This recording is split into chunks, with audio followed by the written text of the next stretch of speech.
Hello, everyone. I hope everyone's doing well. Welcome to Courageous Custody, Real Stories, Real Solutions, your weekly dose of empowerment and practical guidance. I am Renee Rodriguez, the creator of The Custody Blueprint. And I'm Audra Tarfa, a level 3 IFS practitioner. Happy to be here with you again, Renee. Yes, I'm glad. Well, we understand the unique challenges protective parents face in the courtroom. And our mission is to equip you with the strategic thinking and emotional support you need to navigate this difficult journey with strength and resilience. Yes, so every Thursday at 7 p.m. Eastern, we're going to go live on YouTube, Instagram, and Facebook, bringing you real stories, get inspiration and insight from stories about courageous parents who have walked in your shoes and emerged victorious in big ways and small, and expert advice. Get practical strategies from us to help you advocate for your children and manage your trauma as you go through your custody case. Yeah, let's dive in. All right, so a reminder, we are not giving legal advice or therapy. Yes, and if you're feeling triggered, we want you to take care of yourself, maybe step away and come back and finish the episode with us. Yeah. Today's topic is when justice fails, stories of protective moms who lost custody to abusers. You know, we always focus on things we can do to get the custody arrangement that's best for our children. This is our chance to talk a little bit about when everything you do everything that you believe is right, you're doing your best, and you still walk away having lost custody. Yeah, and what we've seen is, most of our protective moms that are experience this are in a bit of a state of shock when that happens. Yeah. And that can often, that shock can often create a freeze response. And, there are two types of freeze responses. There's this sort of like hypervigilant frozen ice cube freeze, where it's just this tense feeling in the body with the freeze. Or there's just sort of this hypo freeze, right? You got a hyper or this hypo freeze where it's just collapse and sort of like a flop. Like, I don't want to do anything. I'm not motivated to do anything or get anything done. And where, regardless of the freeze, it's immobility. There's literally like a feeling of not wanting to get out of bed, not wanting to get anything done. And it's really important that our protective moms lean into any sort of peer support community that they can find. If they have one already, lean into them, let people know. The last thing that we want our protective moms to do is stay in isolation. Right. Shame can often do that, right? I've lost my kids, and now the shame response is to withdraw and to isolate. And that's exactly the opposite that we need them to be in, especially if they're appealing or they're trying to get their kids back. We want them to lean on their peer support group. If they don't have one, find a community of similar moms. You can do that on Facebook. There's meetups, there's divorce support groups, there's faith-based groups. There's all kinds of groups that they can be around, people who will be supportive and likely understand the situation that they're in. Another way to be in community is to find an internal family systems practitioner or coach or therapist. And the reason why I specify internal family systems is because you can really learn what most parts are active in that situation. And because all parts are welcome, we don't want anyone hiding how they're feeling in this time. It's a confusing and shocking time, and maybe they're upset. And we want our moms to really be able to express all of those things and understand that all parts are welcome. So either, peer support sort of groups, or find themselves an internal family system IFS coach or therapist will be super helpful when it comes to not being in isolation. And if someone needs to, I respect that. Some people just don't want to be around others, and that's sort of the first go-to response. There are things that they can do by themselves that will help. For example, journaling. There's a way that you can literally write down everything that you're feeling, whatever emotions coming up. You can maybe even grab different pens and just sort of let whatever's in you flow out. Nobody has to see that. You can rip it up after, but just get it out and sort of get some space from whatever emotions are going on. Art is really good. Drawing, just even getting different colors and letting that come out. These are really wonderful things that you can do by yourself when it comes to just getting something out on paper in front of you and getting some space from that. Yeah, I love those. Sorry, I love those. One of the things that we often gift to our moms is those adult coloring books where Perfect. there's just all these tiny, and then we find that we ask the moms to treat themselves to just the most luxurious, fine tipped pens and create something beautiful. But that's so meditative. It is. And what we're talking about is really for nervous system's sake, right? Moving from that hyperfreeze, hypofreeze of immobility Yeah, into a little bit of mobility somehow, some way. right. So That's all it is. Yeah. that's all we're talking about, starting really, really slow at first and then letting that sort of momentum build.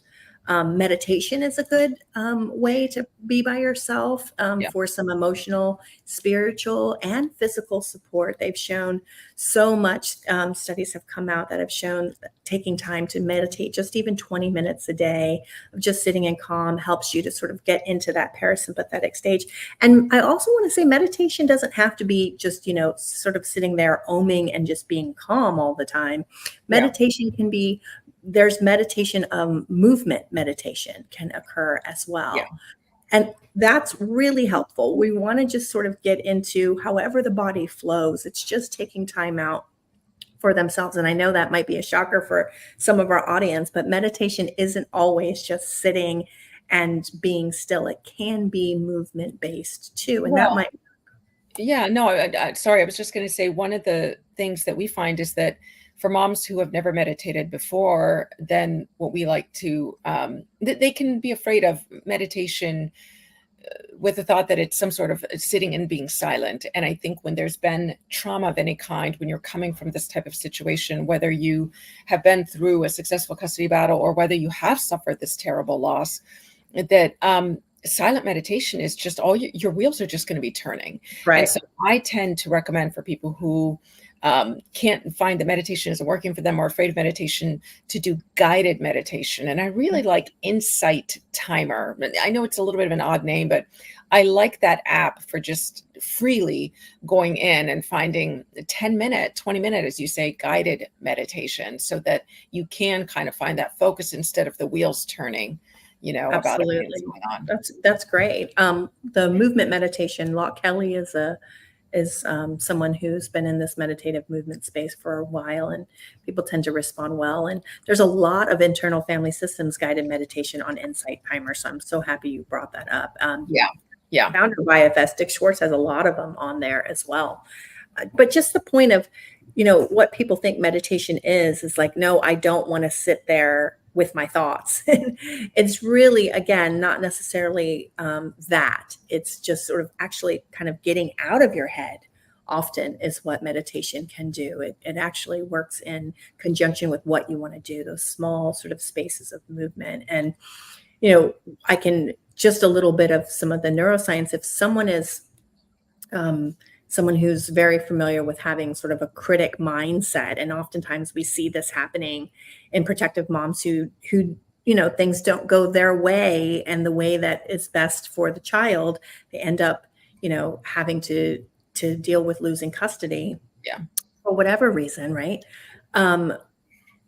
We often see them criticizing themselves and blaming Yes. themselves and shaming Same. themselves. Yeah. And the default mode network, as we know in neuroscience, talks about how that's there's 5 areas of our brain that it actually, when you stop and not do anything, that's when it's most active. And so those thoughts of criticizing you will be most active.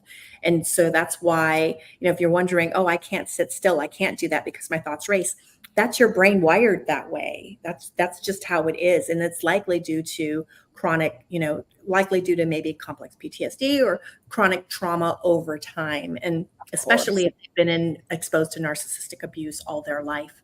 So anybody who's listening here, if you please do not feel shame about the fact that you can't sit and not do and do what we're talking about. There's no shame in that.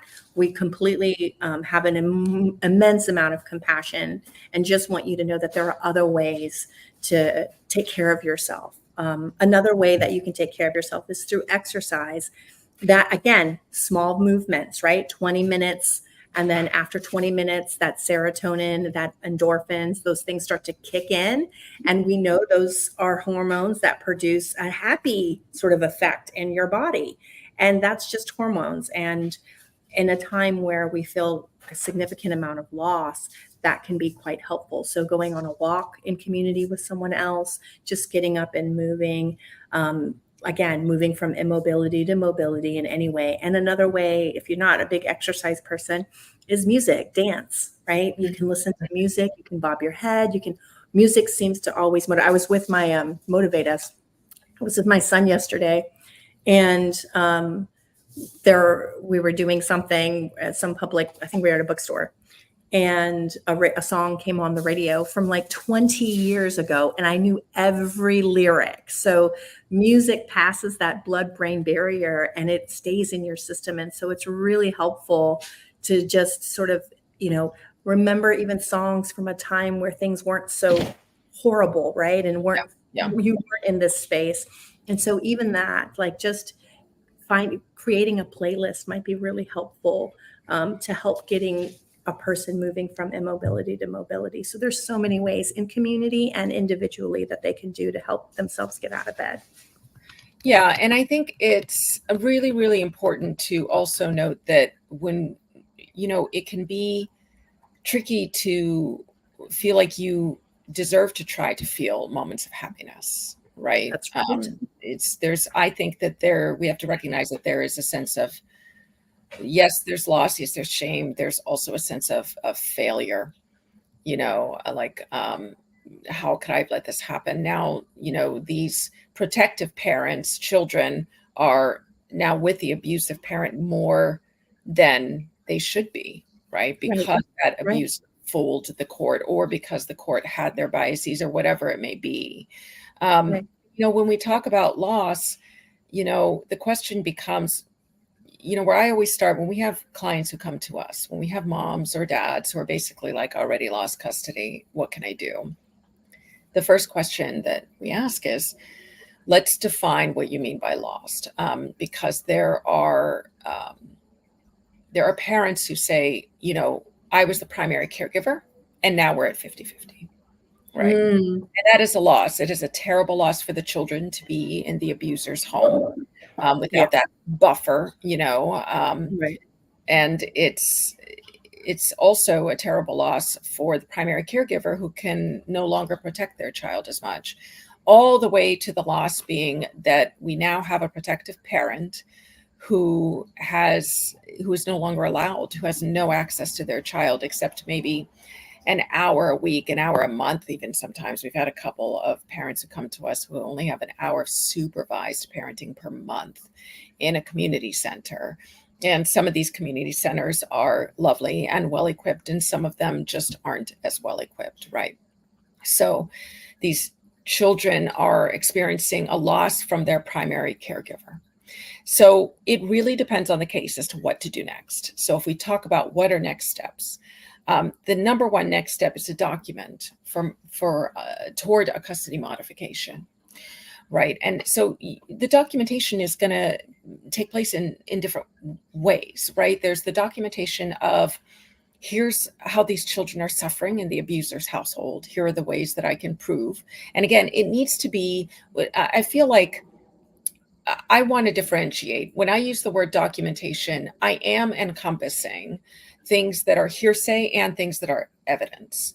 And I know, I think you and I have plans to talk in a future episode about the difference between evidence and hearsay. But, really, I think when it comes to hearsay, there's a huge push for protective moms and dads to be journaling what they're seeing, keep a log of what they're seeing and writing down what the kids said and writing down what they're observing.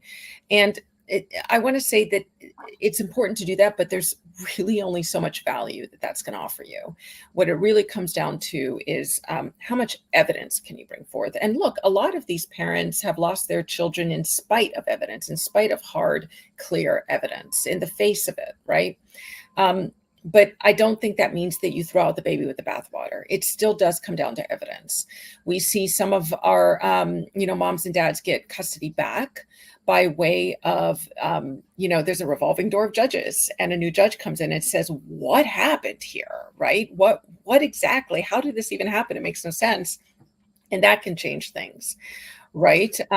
So I think documenting, keep doing what usually works best in the hope that there are external factors that will change at some point in the near future. And, while we usually discourage people from, dropping their lawyer or going pro se, I think, once there's a total loss, I think you absolutely, you have to more seriously consider getting a different lawyer. You also have to, you just have to, you need somebody who's going to have a different take on this. But what I like to tell parents is do as much as possible pro se until you're ready to go back. What we tell our parents is, win the case before you ever step in the courtroom. But most people don't find us before they go into court, before they leave their abuser. Most parents find us when they're in the middle of it. And by the middle, I mean 3 months into it, 2 years into it, and so on. You're already in the middle, right then and there. Once you're in court, you're in the middle of it. Something has been filed that has set the tone of your case before we got a chance to look at it, right? Before we got an opportunity to have a DV lens on it. So now you're in the middle of your case. So what we hear ourselves saying to people outside of that is you still have an opportunity to win this before you step foot in court again. And I think that's this window. As much as can be done pro se as possible, I would recommend it. And so that money can be saved, what money there is left. Some people are still paying off a lawyer even after you lost custody, but it's all about, but if there's one thing that I've seen our protective parents do again and again is get back up and just find their way. And part of finding the way that I really like for parents is to drop that lawyer, get all the files, get everything you need, and to just do a post-mortem on your case. And when we tell them to do a post-mortem on their case, what we mean is put together all that was submitted, so that, because there are plenty of jurisdictions in states and provinces and districts that don't allow evidence that was submitted before to come back in. So if you're in that kind of a jurisdiction, you want to take a look and see what is that now out of play, unfortunately, right?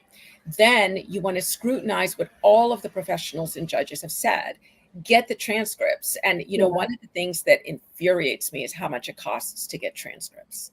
It is in the thousands upon thousands of dollars. I have, one of our Canadian moms recently said that it would be over $10,000 for her to get the transcripts for her 4-day trial. And so it's made very difficult. But the thing of it is that's where your strategy lives. What has everyone said? What loopholes are in there? What little opportunities have they given to you? Right. So have they said, if only mom had been this way, right? Or if the dad lost their kids, if only dad had gone to rehab sooner, whatever it might be. So I think everyone needs to look at what is it that they're saying it's very, very hard to hear the criticisms. What I would offer, and this comes from my strategy background, is I'm a strategist. So what I'm going to do is I'm always going to look strategic at what's really going to move the needle. For my money, what I really like is taking a look at the criticisms, to do what you need to get yourself in a good space, to sit there and make a list of all the criticisms, and then do what the court would consider a fix. Now, many of these criticisms are going to be just wrong, right? Yes. Many of them are going to be pushing things that just aren't, it's just twisted out of shape. Bend over backwards to figure out how to appear different and remediate. I don't mean to mock this. It's just that I get so infuriated by what these protective parents are put through and accused of. But we have to find our way. It's fine. Okay, if that's the system, if that's the way system is going to work, I can be Joan of Arc about this and be mad at the system, or I can say, all right, system, if that's what you're going to do, I'll play that game, right? I'll Mhm. go in there and I'll remediate that, that, and that. Not a lot of remediation that needs to be done. So what I now need to do is I need to get solid written proof of this remediation to show them that it's not a problem anymore. That what we're Mhm. really looking at is that we need to go back to a point where we are, if there's a total loss of custody, I'll tell the mom or dad, go for 50-50 first. A lot of moms and dads want to say, look, I was a primary caregiver before, which let's shift and just talk about moms, since overwhelmingly the statistics are still that the mother is a primary caregiver. We still give a nod to dads on this, but we're going to change the language a little. So if the mom is a primary caregiver and she has lost custody, to a dad who, let's say, couldn't be bothered with the kids before, the separation, then moms very much want to get a custody reversal again. They want to go back Mhm. to where they were before as primary caregiver. We can certainly, it can happen. It can, but it's very difficult and it hardly ever does. So our strategy that we usually like with people is to go back and get 50-50. I hate that term so much, but go for a more of, an equitable share. And Yeah. then you are able to gather more documentation that way about what's going on in the other household and get your way back to being primary caregiver if that's what's best for the children, right? And if they're with an abuser, that is what's best for the children. Let's Yeah. be honest, right? So I Yeah. think that's what you need to do. And then if there are recordings, and if you've taken recordings, if it's legal in your state or province or district to record the custody evaluator, the guardian, to record in your state, then go back and listen to those recordings and listen to the criticisms, listen to the questions, that type of thing. And then, I like to say you have to keep your nose clean. So in the meantime, everything that you're going through, you still want to be circumspect. You still want your courtroom persona to be something that all of your children's professionals are seeing, your children's teachers, your co-parent.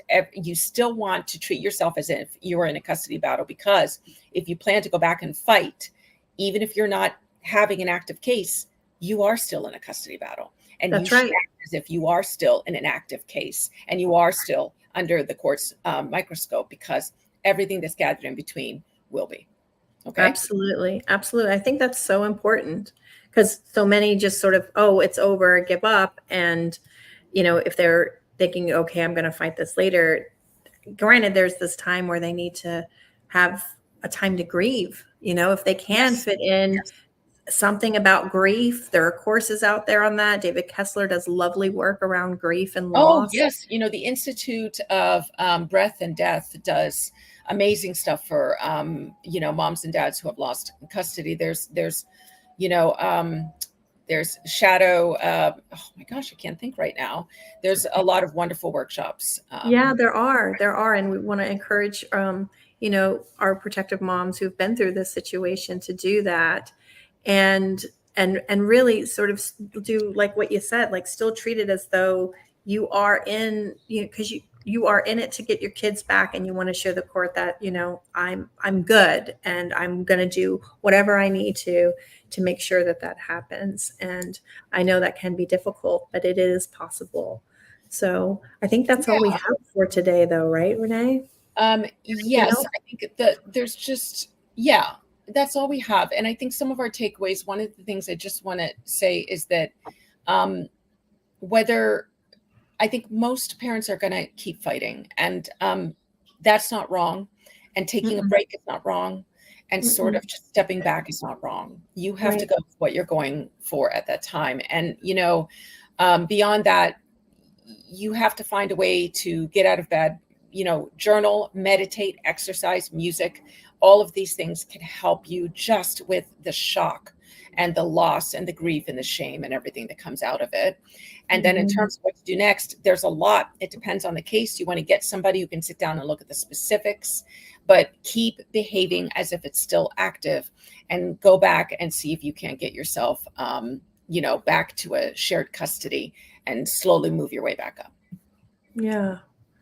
Wonderful. Well, next week, join us again at 7 p.m. Eastern here. Like, follow us, or bookmark this. so that you can get the notifications and not miss anything, because what we're talking about might catch you just right when you need it. Yes, and don't forget to check the comments to get a free copy of the court appearance prep list. And you can go to thecustodyblueprint.com to learn about the different ways to get help in your case. And what's kind of exciting right now is that we are 1 week out from the Custody Blueprint's latest offering. The Custody Blueprint is now being offered to people who are suffering economic hardship and going pro se. And we are launching on September 26th, next Thursday, Pro Se Clinic. So we invite you to go and take a look at proseclinic.net. Check out what we have there to help you out. Again, that opens next Thursday. And for people who want to get in before that, we're having a special where you can basically go in, get yourself a premium membership, and put in the code Early Bird. Put in the code Early Bird, and that will allow you to get a premium membership at regular membership cost all the way up until next Thursday. So through next Wednesday at midnight, take advantage of this, get in there and get your monthly membership. Awesome. Well, please leave your own comments about your experience with this topic and any topics you'd like to see discussed in the future. To connect with me and map your parts, you can schedule a free compassion chat at www.atratarfa.com. And wherever you are listening, remember, you are not alone. Until next week, we want you to stay strong, stay informed, and keep fighting for what matters most. Bye-bye, Bye, everybody.